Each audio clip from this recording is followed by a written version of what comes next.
শ্রমিকের সাথে মালিক ও সরকারের দূরত্ব রয়েছে তা কমিয়ে আনার চেষ্টা চলছে বলে জানিয়েছেন শ্রম ও কর্মসংস্থান মন্ত্রণালয়ের উপদেষ্টা ডক্টর এম সাখাওয়াত হোসেন। সকালে সচিবালয়ে মহান মে দিবস ও জাতীয় পেশাগত স্বাস্থ্য সেফটি দিবস উপলক্ষে সংবাদ সম্মেলনে এসব কথা বলেন তিনি।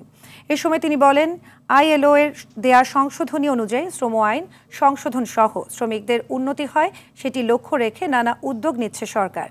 উপদেষ্টা জানান, কর্মসংস্থান অধিদপ্তর তৈরি হলে শ্রমিকদের নিয়ে কাজ করা সহজ হবে। শ্রমিকের স্বার্থ সুরক্ষার বিষয়ে মালিকদের সহায়তা চান শ্রম উপদেষ্টা।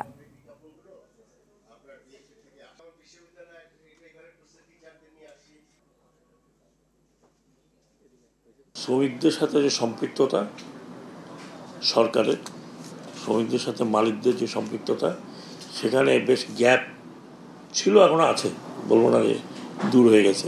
এই গ্যাপটা এবং দূরত্বটা আমরা এই পিরিয়ডটাতে কমাতে যাচ্ছি।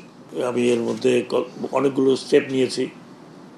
আমি মনে করি যে 99% শ্রমিকদের পক্ষেই কথাগুলো বলেছি। এই স্টেপগুলো শ্রমিকদের পক্ষেই গেছে। এখানে অনেক ভালো ভালো মালিক আছে, অনেক ভালো মালিক যারা চালাচ্ছেন, নাহলে আমাদের দেশের শিল্প কোনোদিন আগত না।